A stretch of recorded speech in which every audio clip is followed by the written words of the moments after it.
Shabbat Shalom, meus irmãos, sejam todos bem-vindos ao canal Retornando às Veredas Antigas. Nós não estávamos fazendo essas lives porque estava ocorrendo algumas manutenções aqui prediais e isso ocasionava alguns barulhos e não tinha como nós gravarmos essa aula. Inclusive, na aula de hoje, eu estou fazendo essa aula gravada e estou fazendo o upload no YouTube como se fosse uma live, justamente por conta desses probleminhas técnicos aqui no prédio. Então eu quero agradecer pela presença de todos vocês, espero que vocês estejam bem. E eu peço encarecidamente que você que acompanha, que gosta do nosso trabalho, que quer apoiar o nosso trabalho, que você possa estar deixando o seu gostei, que você possa estar se inscrevendo no canal, se você não é inscrito, para juntos nós aprendermos mais e mais a palavra do nosso Criador. Então eu convido vocês a abrirem a escritura de vocês para juntos nós estudarmos a carta de Shaul de Paulo aos Romanos, tá bom? Então, como vocês podem ver, nós vamos estudar hoje o capítulo de número 3. Nas semanas passadas, nós estudamos o capítulo 1, capítulo 2, e hoje nós vamos estudar o capítulo de número 3, que o tema principal é a justificação pela fé desde uma perspectiva judaica. Por que eu estou falando desde uma perspectiva judaica? Ora, porque há inúmeras interpretações do que seria essa justificação pela fé. Há várias teologias, há vários tópicos e autores que falam sobre isso, mas hoje nós vamos buscar conciliar desde uma premissa judaica. Deixa eu só passar aqui o PowerPoint. Então, neste capítulo, Shaul aborda um dos temas mais importantes relacionados à salvação do homem. Eis os tópicos que iremos examinar hoje. 1. O amor de Hashem por Israel. Vocês vão entender o porquê que eu coloquei também essa tag, né? Coloquei esse subtítulo. 2. A justificação pela fé, seus erros e acertos. Aí eu vou falar um pouquinho dos reformadores e etc. 3. Entendendo a crença bíblica da justificação. E 4. O resgate da humanidade através do Mashiach. Lembrando que os capítulos 3, 4 e 5, eles são bem parecidos, razão pela qual essas aulas subsequentes, né, no caso o capítulo 4, capítulo 4, perdão, e o capítulo 5, nós vamos falar um pouquinho da justificação da fé, só que citando outras fontes, outras obras, para nós condensarmos mais e mais este raciocínio, tá certo? Então, Paulo, inicialmente, né, no capítulo 3, do verso 1 ao verso 4, ele está falando aqui da eleição do povo judeu, dos israelitas.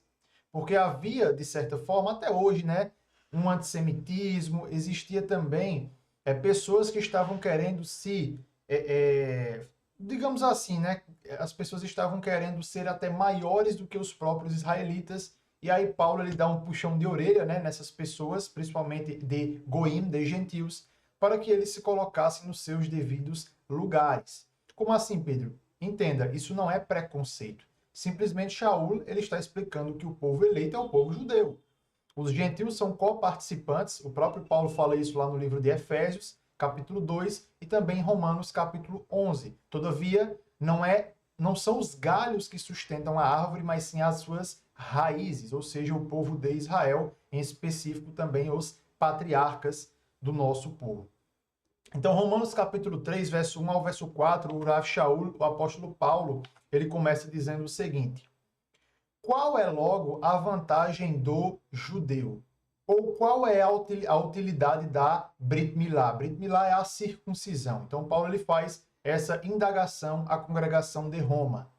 E no verso 2, ele mesmo responde: muita em toda a maneira, porque, primeiramente, as palavras de Deus lhe foram confiadas. Em algumas outras traduções, vão alegar que o povo judeu, eles são os oráculos de Deus, ou seja, eles são os guardiões da palavra de Deus, eles são os transmissores da palavra de Deus.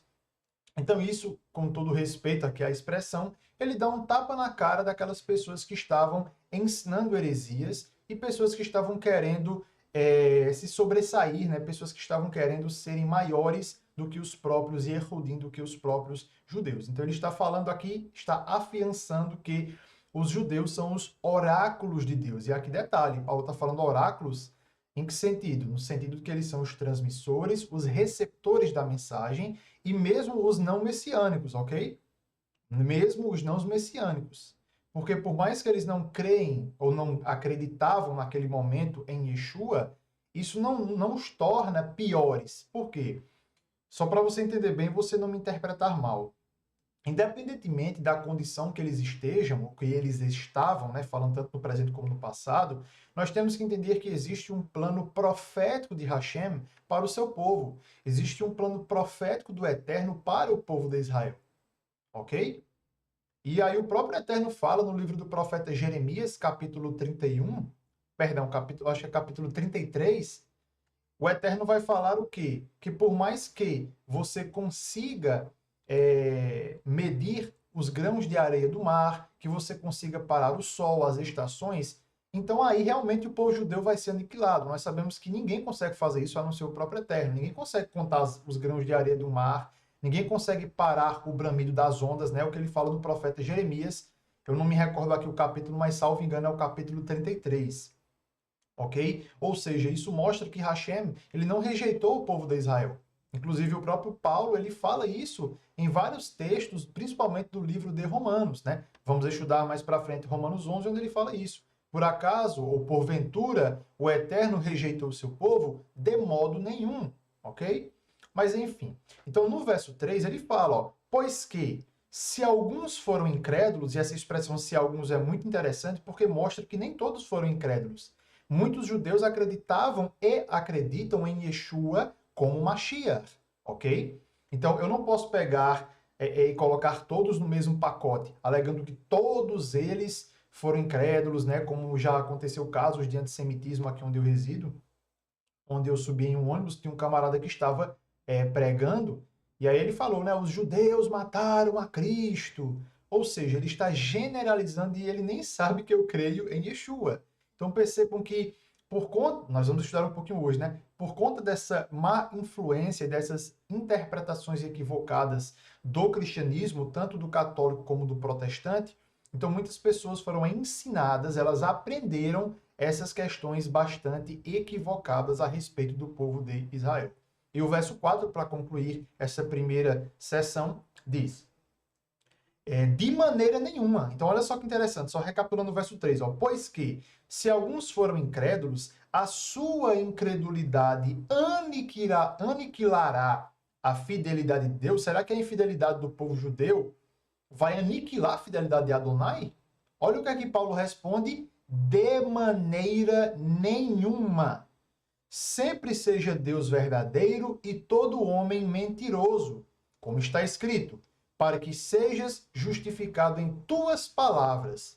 E aí prossegue o restante dos versículos. Ou seja, Shaul está afiançando, comprovando que, mesmo que o povo de Israel tenha sido infiel, o Eterno permanece fiel, porque ele não pode voltar atrás com a sua palavra. O Eterno prometeu que seria a nação escolhida, ok? E essa promessa ela foi dada a um personagem muito famoso, que vamos inclusive estudar nas próximas aulas, né? O patriarca Avraham, o patriarca Abraão.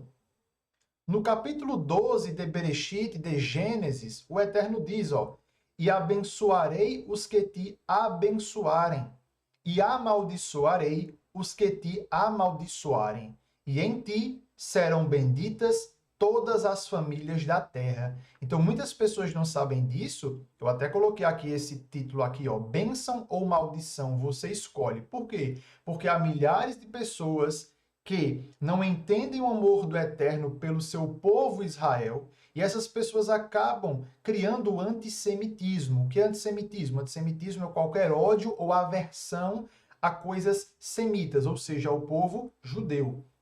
Então, tal raciocínio é um raciocínio totalmente deturpado e você está, na verdade, indo contra o próprio Deus. Porque quem batalha contra Israel está lutando contra Deus, ok? Está querendo batalhar com Adonai. Então, o Eterno fala, em Abraão, todas as famílias da terra seriam abençoadas e ele iria amaldiçoar as pessoas que amaldiçoassem o povo de Israel, ok? Um indivíduo que tentou fazer isso, que é bem famoso, foi o falso profeta Bilam. Bilam é o nome hebraico de Balaão. Balaão, ele tentou proferir maldições contra Amisrael, contra o povo de Israel, mas ele não poderia amaldiçoar o povo de Israel. O próprio Balaão fala isso, né? Como eu posso amaldiçoar um povo cujo Adonai não permite que esse povo seja amaldiçoado? Inclusive, ele faz uma das canções da liturgia judaica, chamada de Matovu, né? Quão agradáveis são as tuas tendas, ó Jacó. Aquele texto famoso do livro de Bamidbar, do livro de Números. E é triste, meus irmãos, é triste porque muitas pessoas, principalmente até do cristianismo, tem muito antissemitismo do povo de Israel, do povo judeu. E Romanos 3, Paulo, ele já começa ensinando que eles são os oráculos de Deus, eles são o povo eleito. Não, eles não foram, eles são, ok? Tempo presente, eles são. Nunca Deus trocou o povo de Israel pela igreja, né? Como a famosa teologia da substituição. Não existe isso. Isso é fundamentos humanos que não tem nenhum embasamento bíblico. Uma das provas disso, eu quero ler para vocês, são vários textos, mas eu quero ler apenas um e depois citar algumas obras acadêmicas, que é o livro do profeta Eshaiah, o livro do profeta Isaías, capítulo 43, verso 1 ao verso 4. Então, Isaías, capítulo 43, verso 1 ao verso 4, diz assim: Mas agora, assim diz Adonai, aquele que o criou, ó Jacó, aquele que o formou, ó Israel, não tema, pois eu o resgatei. Eu o chamei pelo nome, você é meu. Quando você atravessa... Aí muitas pessoas usam esse texto aqui como se fosse para ela, né? Não, meu irmão. Não, o texto é para o povo de Israel, é para Jacó, que é uma alusão ao povo de Israel. De certa forma, o Eterno pode te abençoar, pode te livrar do perigo, sim, mas especificamente o texto a nível pshat, a nível literal, está falando do povo de Israel, ok? Não é para você literalmente. E aí fala: quando você atravessar as águas, eu estarei com você. E quando você atravessar os rios, eles não o encobrirão. Quando você andar através do fogo, você não se queimará. As chamas não o deixarão em brasas, pois eu sou Adonai, o seu Deus, o Santo de Israel, o seu Salvador. Dou o Egito como resgate por você, a Etiópia e Sebá em troca de você. Visto que você é precioso e honrado à minha vista, e porque eu o amo. Então aqui o Eterno está falando que ele ama a nação de Israel, ele ama os patriarcas, ele ama o povo judeu. Darei homens em seu lugar e nações em troca da sua vida. Então, se você ler vários textos, tanto do Tanar, né, entre aspas, Velho Testamento, como também textos da Brit Hadashah, você verá claramente que o amor do Eterno por Israel é eterno. Assim como ele é eterno, o amor do Eterno para Israel é eterno. Ok? Repito, no capítulo 11 nós vamos nos aprofundar mais nessa questão, tá bom? Eu estou fazendo aqui apenas uma breve introdução para nós entrarmos no tema da justificação pela emuná, pela fé. Mas antes disso eu queria salientar esses textos porque são de suma relevância e importância, porque fazem parte do pensamento de Shaul de Paulo inicial da carta, né, do capítulo 3 aos Romanos. Eu cito, por exemplo, o grande erudito judeu messiânico falecido, de abençoada memória, o rabino David Stern, o doutor David Stern, que ele diz assim, ó, na sua obra Comentário Judaico do Novo Testamento, na página 374, diz assim: aos judeus foram confiadas as próprias palavras de Deus, né? Quando fala que eles são os oráculos e etc. Olha só o comentário do David Stern.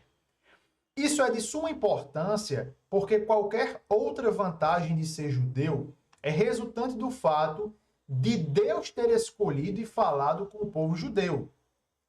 Imaginar que os judeus são especiais porque tem senso, erro de digitação, porque tem senso ético melhor do que o dos outros, ou uma terra, ou algum tipo de talento racial, é pôr o carro na frente dos bois. Os judeus eram o menor de todos os povos. Isso está no livro de Devarim, de Deuteronômio, capítulo 7, verso 7. Só para você entender. Não tem nada a ver com raça. Ah, eu sou judeu, eu sou especial. Não, não é isso. Tem muitas pessoas que têm esse pensamento, isso é errado.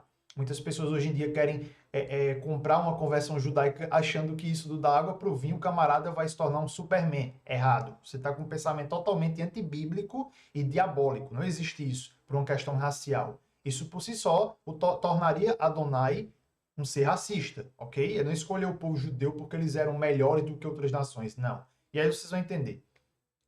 Mas Adonai os amou. Por que Adonai os amou? Os escolheu e os separou para si mesmo. Por quê? Vamos entender daqui a pouco. Ele declara a sua palavra a Yaakov, a Jacó, e os seus estatutos e juízos a Israel. Não fez isso a nenhuma outra nação. Todas as outras desconhecem os seus preceitos. Isso está no Salmo 147. Em suma, ter as palavras de Deus não é motivo de orgulho para os judeus, uma vez que a iniciativa foi toda de Deus. Contudo, é uma grande vantagem em todos os sentidos. A Bíblia, meu irmão, só para você entender de uma vez por todas, não é um livro cristão. A Bíblia é um livro judaico. Os primeiros seguidores de Yeshua, eles eram judeus, eles não eram cristãos.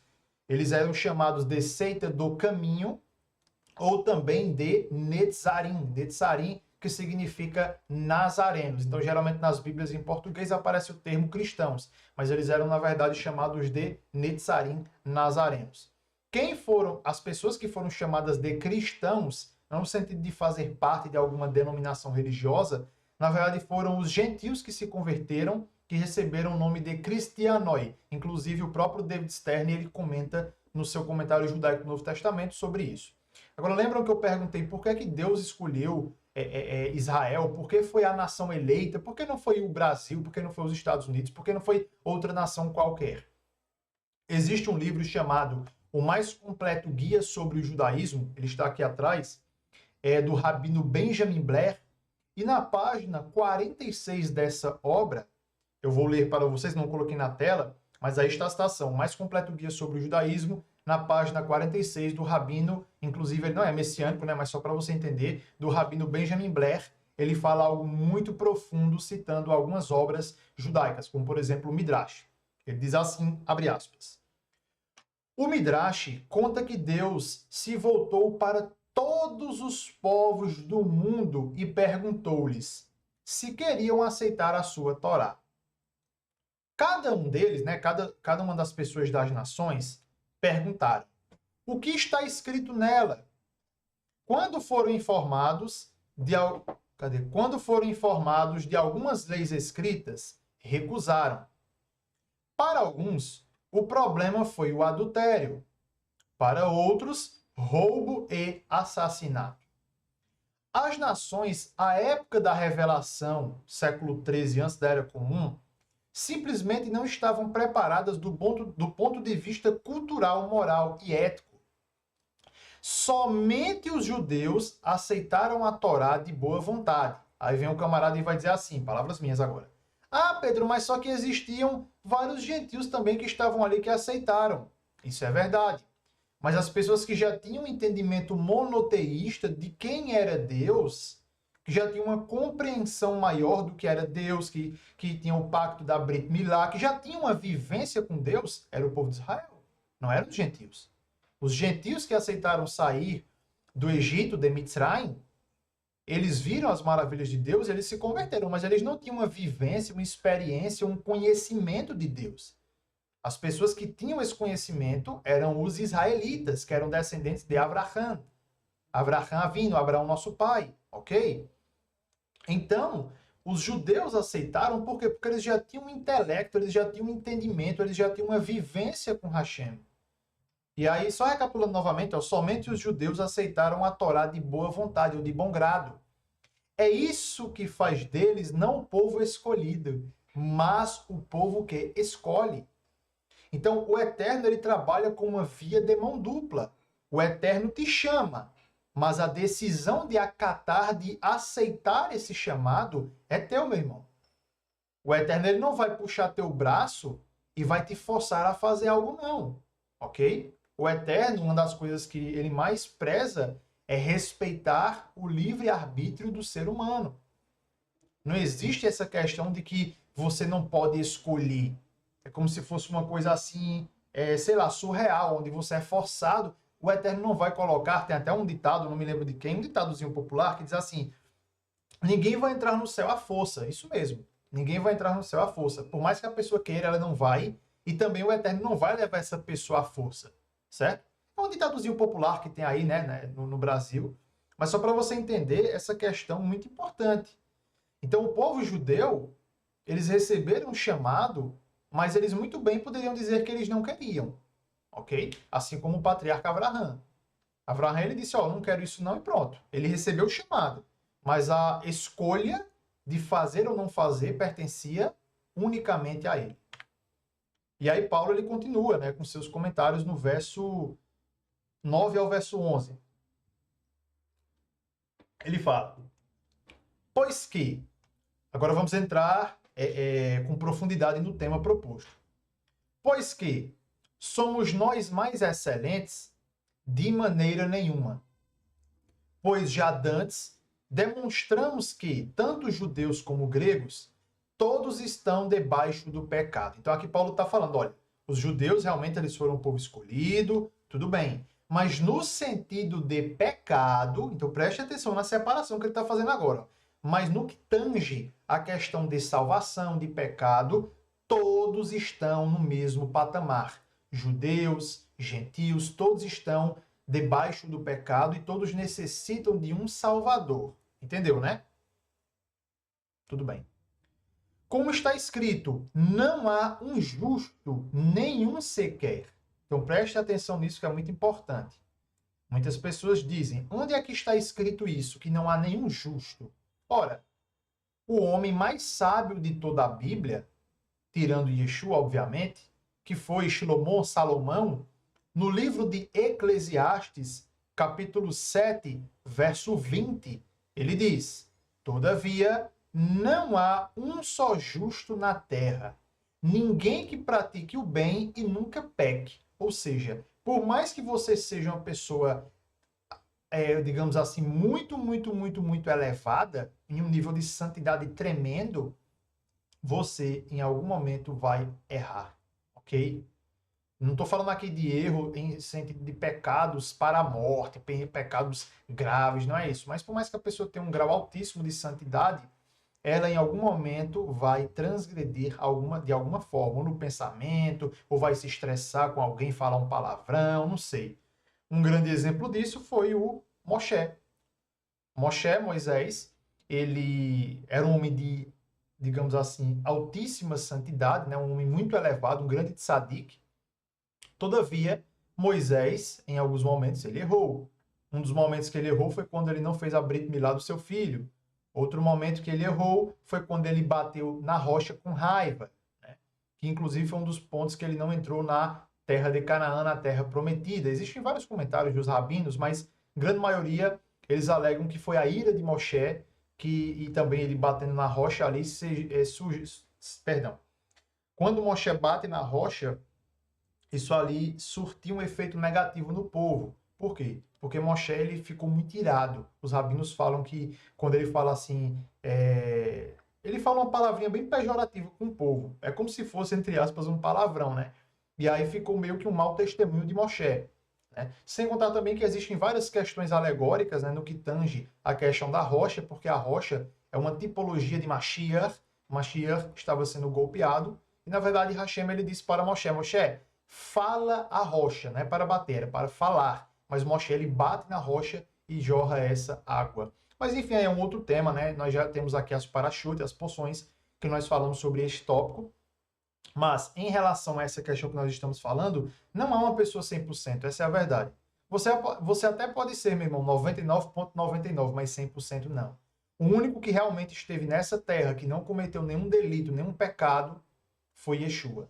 Mas todas as demais pessoas, elas, em algum momento da vida, elas cometeram ou vão cometer algum tipo de delito.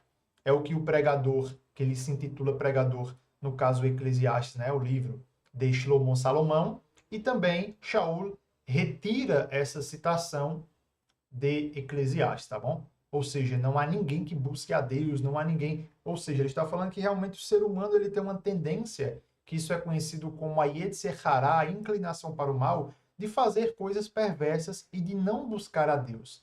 Todavia, nós temos Yetzer Hatov, que é a inclinação para o bem, que também nos leva para as coisas divinas, as coisas celestiais. Uma obra judaica chamada Mesilat Yesharim, 22:6, diz assim,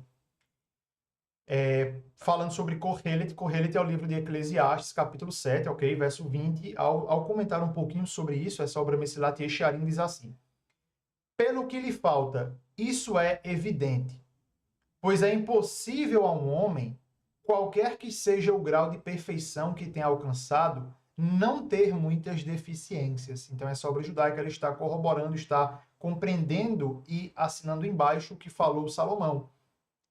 Seja por sua natureza, seja por sua família e parentes, por certos eventos que lhe aconteceram ou devido aos seus próprios atos. Então, de alguma forma, você vai ter algum pecado, seja, sei lá, não vai ser perfeito.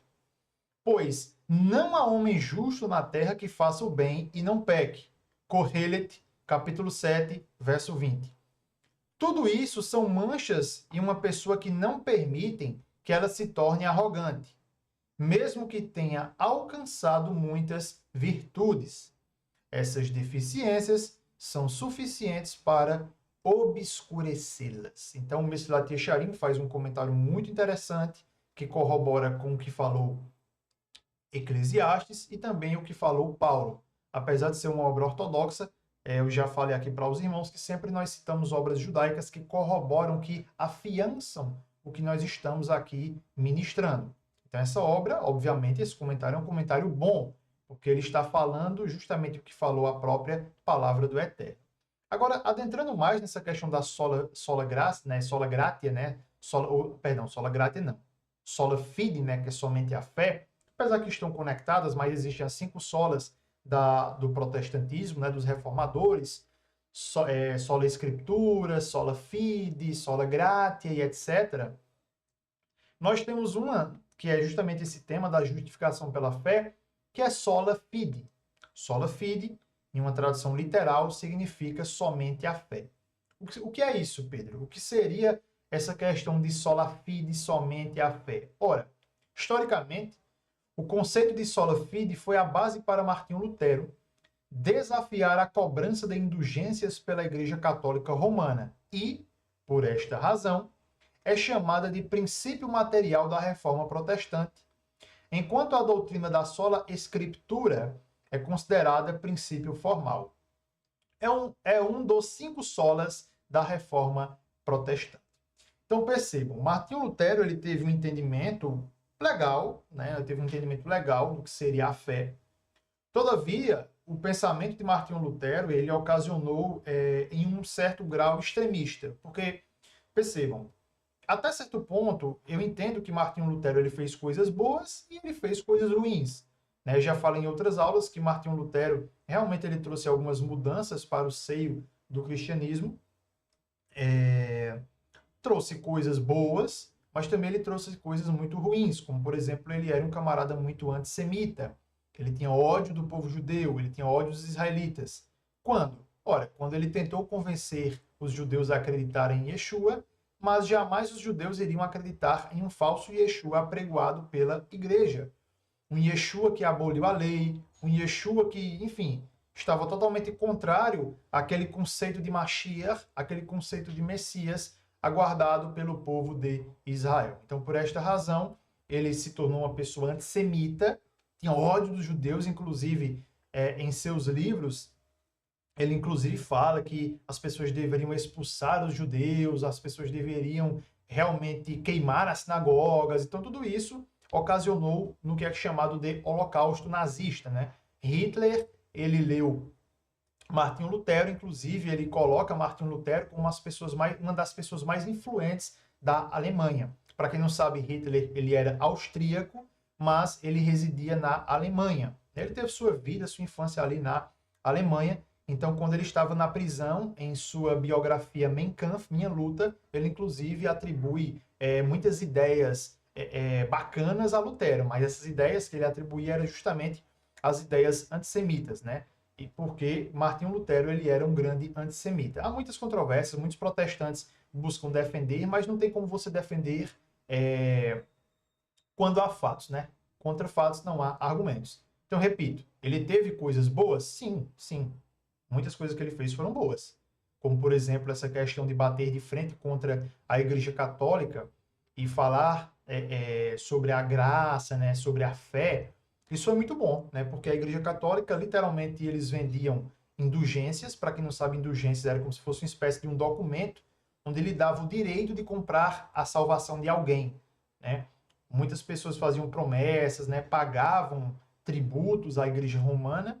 E aí Martinho Lutero viu que isso era uma grande heresia, isso contrariava as escrituras, né? Quando ele estava em um monastério, ele pegou a Bíblia, começou a estudar e ele viu que tudo que era ensinado ali pela Igreja Católica, na verdade, eram grandes heresias.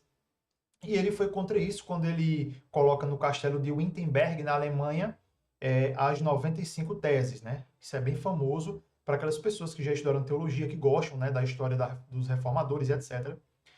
E até nas aulas de história, né, nós vimos um pouquinho sobre essa questão. Mas enfim, aí seria um outro tema, né, histórico e etc. Não quero me aprofundar nisso. Então, um dos tópicos é somente a fé, sola fide. Repito, muitas coisas foram boas, outras coisas foram ruins. Nesse tema sola fide, ele foi muito bom, mas com algumas ressalvas, porque quando você foca muito em algo e você não tem, de certa forma, um equilíbrio, isso aí se torna, digamos assim, um extremismo, né? Como assim, Pedro, um equilíbrio? Daqui a pouco vocês vão entender do que é que eu estou falando, mas para nós nos aprofundarmos mais nessa questão de somente a fé sola fide, e desde uma perspectiva bíblica, obviamente, citando alguns textos, nós precisamos recorrer à palavra do Eterno para nós entendermos de onde foi que Martinho Lutero tirou isso e vermos o que é que nós podemos conciliar e podemos absorver dos ensinamentos bíblicos que também faziam parte do escopo de ensinamentos de Martinho Lutero, tá? Repito, não estou pegando aqui Martinho Lutero nem para passar a mão na cabeça, nem para denegrir, tá? O que ele acertou, ponto positivo, o que ele errou, ponto negativo, mas no que tange essa questão de somente a fé, ele acertou em muitos pontos. Então, biblicamente falando, nós temos que entender o seguinte: o profeta Isaías, capítulo 64, você pode abrir sua Bíblia aí ou acompanhar na tela. Isaías 64 diz assim, ó, verso 6. Mas todos nós somos como o imundo, e todas as nossas justiças como trapos de imundícia. Olha só que interessante, ó. Todas as nossas justiças como trapos de imundícia. O que é um trapo? Ora, um trapo é um pano velho, um pano que não serve para nada. Geralmente, naquela época, os judeus usavam esses trapos, né, para colocar no candeeiro, para acender fogo e etc. Enfim, um trapo é um pano velho, não serve para nada. É um pano descartável. E todos nós murchamos como a folha, e as nossas iniquidades como um vento nos arrebatam. Verso 7. E já ninguém há que invoque o teu nome, que se desperte e te detenhas, porque esconde de nós o teu rosto e nos fazes derreter, por causa das nossas iniquidades, ou seja, por causa dos nossos pecados. O Eterno é santo, ele não pode contemplar a maldade e o pecado. Mas agora, ó Adonai, tu és o nosso Pai, nós o barro e tu o nosso oleiro, e todos nós a obra das tuas mãos. Então, por esse texto e vários outros, é através da fé em Hashem, é através da fé no Eterno, que nós recebemos o perdão e a justificação, ok? Eu já falei na aula passada, em outras aulas, ninguém é justo por cumprir a Torá por si só. Tipo assim, eu vou cumprir Torá, você não será justificado, ok? Por mais que o texto de Romanos aparentemente dê a entender isso, Romanos 2, o texto não está falando isso. Você precisa entender todo o contexto, entender o que é ser justo. Ser justo não é você dizer assim, eu vou cumprir a lei. Não. Primeiro você vai entender o papel de salvação do Eterno em tua vida, você vai compreender todas essas questões e a consequência disso vai ser a obediência, ok? E não o resultado.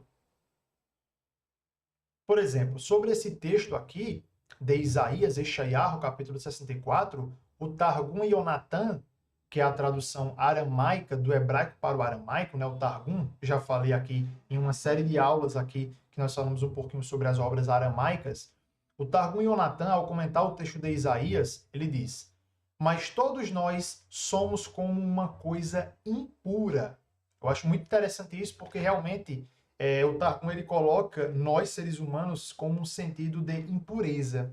E nós precisamos daquilo que é puro, que é a palavra do Eterno, para nós nos santificarmos, tá bom? Ou seja, Yeshua, ele tomou sobre si as nossas impurezas, os nossos pecados, os nossos delitos, para nos limpar e nos vestir com vestes de justiça. Isso que é lindo. Nós, por nós mesmos, nós não conseguimos, mas Mashiach, mas Yeshua, sim. Ele tomou sobre si os nossos pecados, como fala Isaías 53 e vários outros textos, para nos dar uma pureza. Tudo isso através de Yeshua. Não é pelos nossos méritos, não é porque eu sou bom, não é isso. Ok? Mas é pela bondade de Yeshua que eu me torno bom. Eu não sou bom por mim mesmo.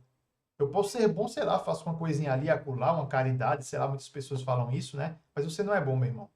Até Yeshua, como homem, quando ele estava aqui com a nossa natureza, o jovem rico pergunta para ele: bom mestre, o que eu hei de fazer para herdar a vida eterna? O próprio Yeshua diz o quê? Bom só há um que é o eterno. Ou seja, Yeshua estava falando, olha, eu nessa minha natureza aqui, eu não sou 100% bom, entenda. Não é que Yeshua tinha pecado. Yeshua não pecou. O autor de Hebreus fala que ele nunca pecou. Mas Yeshua estava falando que existiam ainda muitas falhas em sua natureza humana, carnal, humana, porque ele estava como homem. Por exemplo, Yeshua não tinha um corpo perfeito. Corpo. Ele é aqui como homem.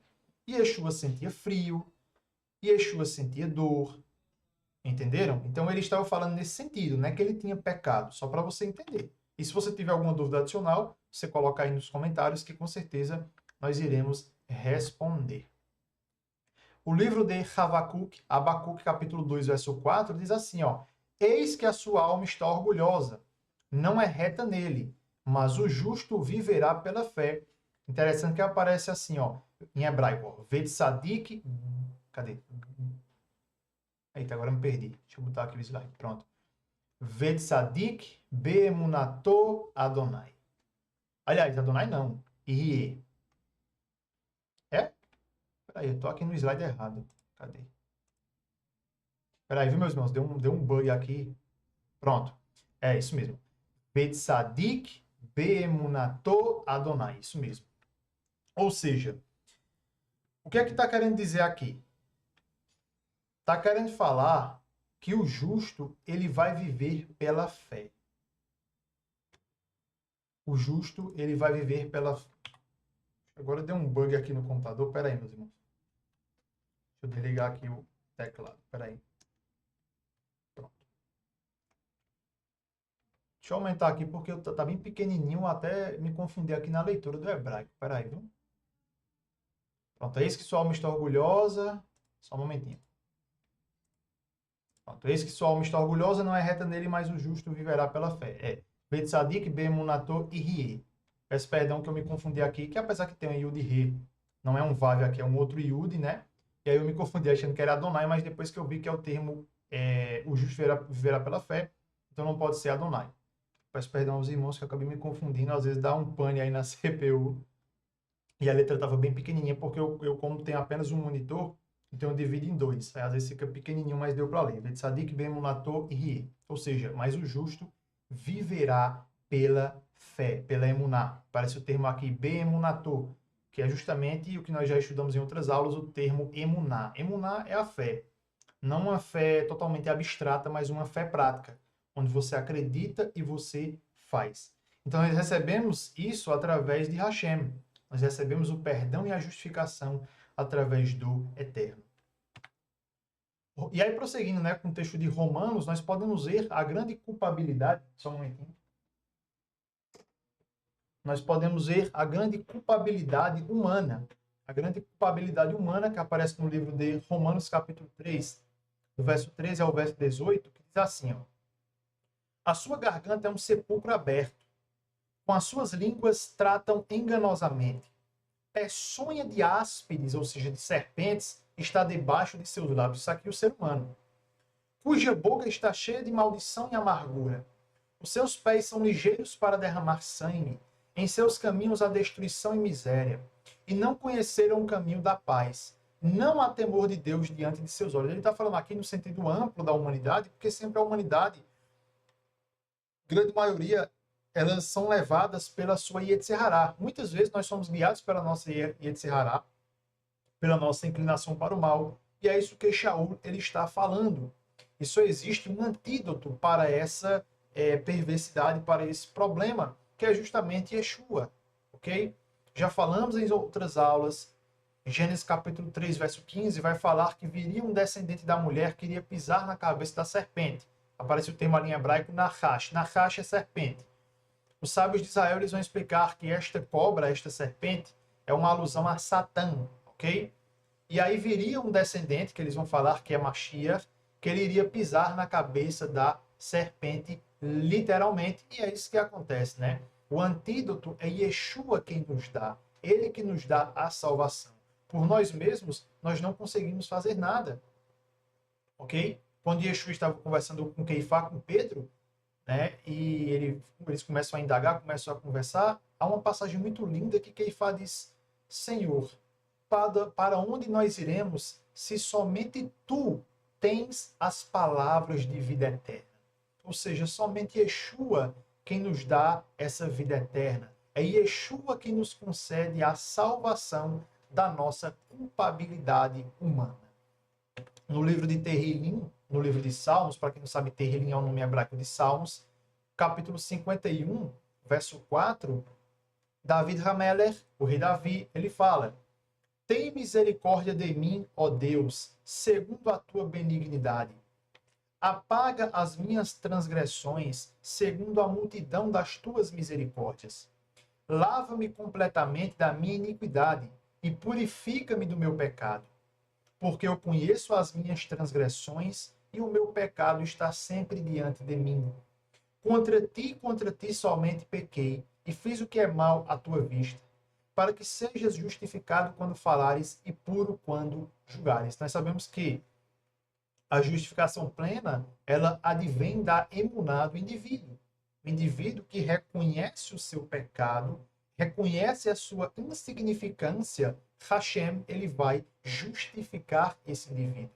Davi, ele estava cego em um momento da sua vida e ele cometeu adultério, ele cometeu assassinato. Só que Davi, ele entendeu a gravidade do seu pecado, ele compreendeu a sua culpabilidade mediante Adonai. E Adonai tem o quê? Misericórdia, o que é chamado de Hesed. Hesed é a graça, a misericórdia de Hashem. E aí o Eterno, ele dá a justificação mediante a fé e o arrependimento daquele indivíduo. Não é apenas a fé de boca, mas é uma fé prática. Então ele confessa o pecado para o Eterno e o Eterno tem misericórdia de Davi. Entenderam? Isso sim é justificação pela emuná. E isso aqui é um tapa na cara daquelas pessoas que acham que acham que são melhores do que outras porque estão cumprindo Torá. Ah, não, eu estou cumprindo Torá, eu faço isso, eu faço aquilo, aquele ali é um mísero pecador. Meu irmão, entenda. Será que você nunca erra? Sim, há pessoas que realmente estão mais justas, estão buscando a santificação, tudo bem. Mas tem pessoas que fazem isso com amor, entendendo que elas são merecedoras do castigo eterno, e é o eterno que cura elas, que salva, tudo bem. Mas existem pessoas cá entre nós muito, muito, muito prepotentes e arrogantes. Pessoas que querem ser melhores do que outras, pessoas que querem estar acima das outras. Essas pessoas não serão justificadas por Hashem. Porque essas pessoas não têm misericórdia das outras. O que é que Yeshua fala? Com a medida que tu julgares, tu serás medido. Então, cuidado, meu irmão. Às vezes você fica apontando erros de outros irmãos e às vezes você faz a mesma coisa ou até pior. Então, na medida que tu vai ser julgado, Hashem vai te julgar. Então, muito cuidado nisso, porque isso não é um entendimento verídico da Bíblia. E aí, Romanos, continuando, já estamos concluindo, Romanos, Shaul, ele fala: ora, nós sabemos que tudo que a lei diz, aos que estão debaixo da lei o diz. Vou explicar isso. Nós já temos algumas aulas de Gálatas, do livro de Gálatas, aqui no canal. Quem quiser estudar Gálatas, do capítulo 1 até o 6, pode estudar. temos aqui uma playlist onde fala sobre essa questão de debaixo da lei, obras da lei, o que significa isso. Para que toda a boca esteja fechada e todo mundo seja condenável diante de Deus. Por isso, nenhuma carne será justificada diante dele, diante do Eterno, pelas obras da lei. Porque pela lei vem o conhecimento do pecado. Só uma questão interessante sobre essa questão aí da ninguém será justificado pelas obras da lei. Nós temos que entender o seguinte, porque aparentemente ele parece ser contraditório. Porque no capítulo 2, Paulo diz que o camarada que cumpre a lei, ele também vai ser justificado pela lei. E aparentemente aquele diz que não. Então o que é que Paulo está querendo falar? Olha só, meu querido, só para você entender uma coisa bem interessante. Quando Paulo ele está falando aqui, nenhuma carne será justificada diante dele pelas obras da lei, Paulo está falando que ninguém será justificado pelo legalismo exacerbado da lei. Ok? Quando a pessoa ela quer cumprir a lei só por cumprir, ou como se fosse melhor do que as outras. É tanto que o erudito judeu David Stern ele coloca o termo legalismo. É isso. Ninguém vai ser justificado pelo legalismo da lei. Você querendo ser melhor do que os outros. Ou você se achando o bonzão. Não. Porque pela lei vem o conhecimento do ratat, do pecado. Mas agora se manifestou sem a lei a justiça de Deus. Olha só que interessante, sem a lei. Por quê? Porque sem a lei significa que o Eterno ele está interessado na tua emuná, na tua, vamos dizer assim, no teu intelecto, em entender que você não é ninguém. A lei ela te mostra o pecado e também vai me mostrar que eu necessito de um Salvador. Tendo o testemunho da lei dos profetas, isto é, a justiça de Deus pela fé em Yeshua HaMashiach, para todos e sobre todos os que creem, porque não há diferença. Novamente, Paulo vai falar dessa questão de salvação e tal, que não há diferença. Porque todos pecaram e destituídos estão da glória de Deus. Eu coloquei aqui palavras minhas entre colchetes. Judeus e gentios, ok? Todos pecaram e estão destituídos da glória de Deus. Sendo justificados gratuitamente, ou seja, não paga, ou seja, aqui já dá um tapa na teologia da prosperidade, tanto a judaica, que infelizmente hoje em dia está aparecendo aí muito falso rabino, falando que está vendendo curso de Kabbalah, curso judaico. Isso é heresia, meu irmão. Foge disso, não existe isso no judaísmo. Pela sua graça, pela redenção que há em Yeshua HaMashiach. Então, repito, ninguém vai ser justificado diante do Eterno pelo legalismo, pelo cumprimento da Torá como forma legalista de salvação, ou de querer fazer uma troca com o Eterno. Porque outrora quem estava fazendo isso direto era a Igreja Católica, ok?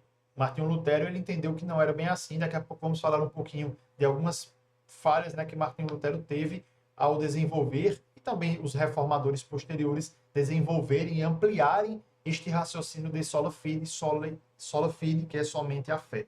Tá bom? Mas uma coisa interessante que a literatura judaica fala sobre essa questão aí de salvação e etc.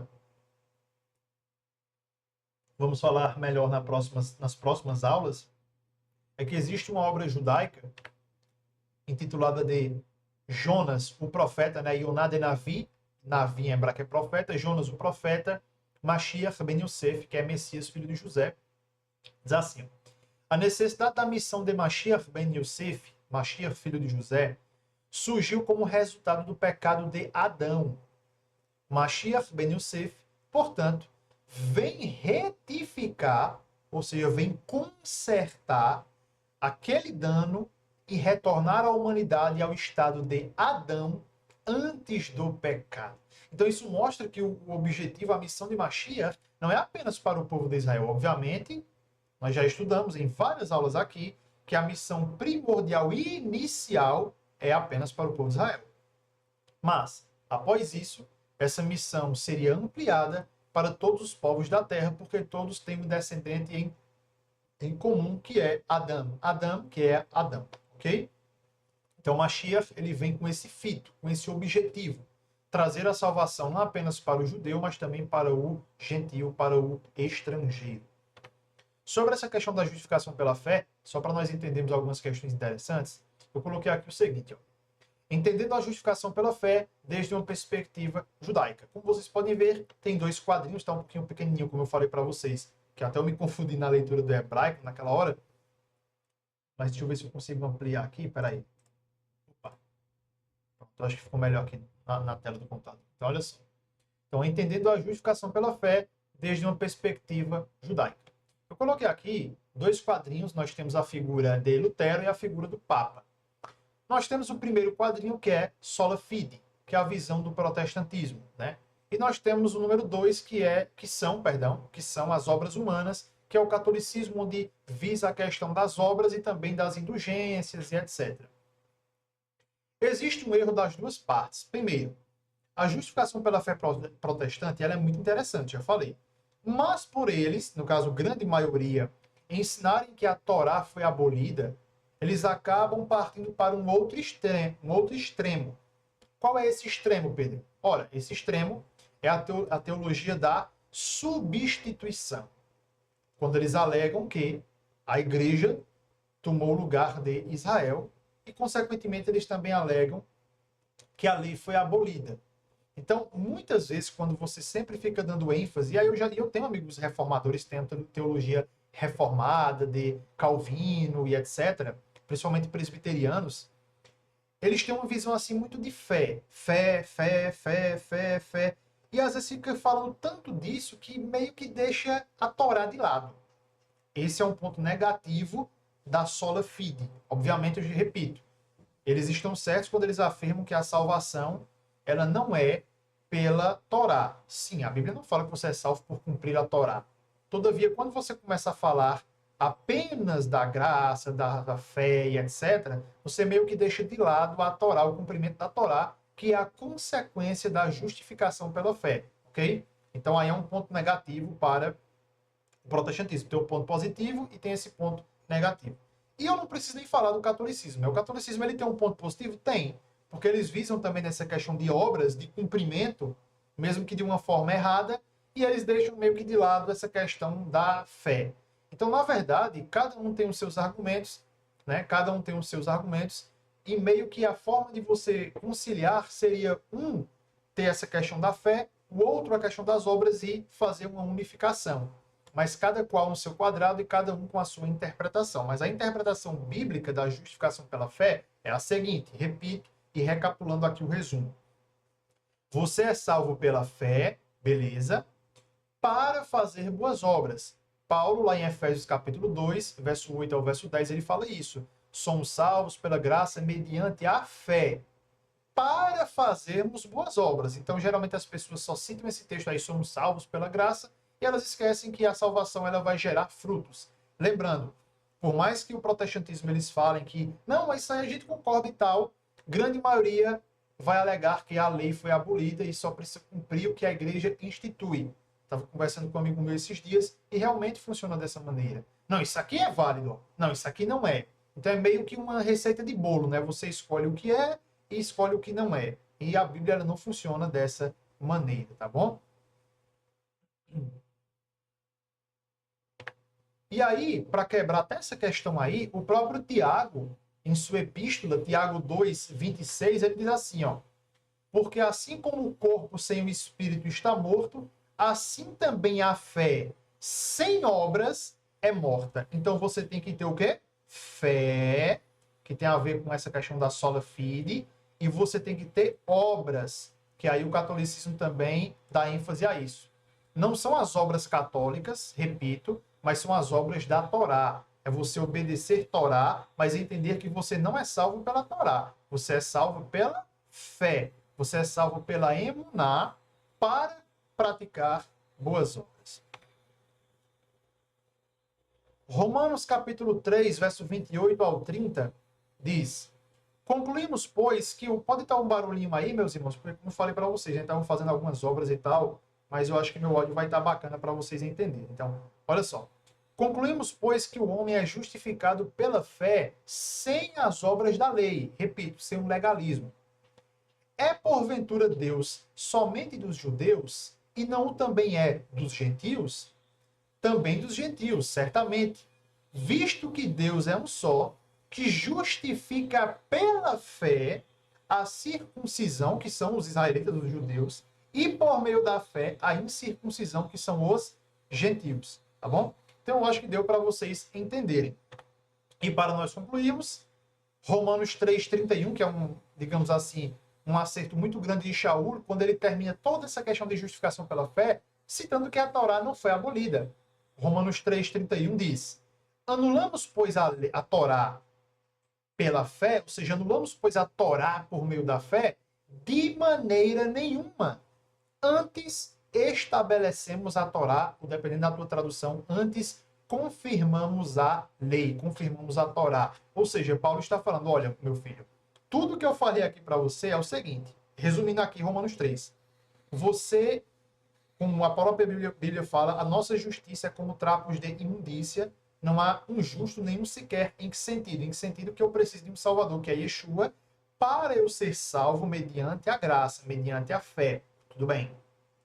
Uma vez que eu sou salvo, eu vou buscar praticar boas obras. E quais são essas boas obras? A Torá, ok? Então, repito, você é salvo pela graça de Deus, mediante Yeshua, para praticar boas obras. As duas coisas se juntam. Essas boas obras são as obras da Torá, ok? Que infelizmente muitos dizem que foi abolida. Então, meus queridos, fico muito feliz pela participação de todos vocês. Se vocês gostaram dessa aula de Romanos capítulo 3, eu peço encarecidamente que você possa estar deixando seu gostei, que você possa estar compartilhando essa aula com seus amigos, para que outras pessoas possam compreender a carta aos Romanos desde uma perspectiva bíblica, desde uma perspectiva judaica, tá bom? Então, que o Eterno abençoe a todos vocês, em nome de Yeshua. Shalom.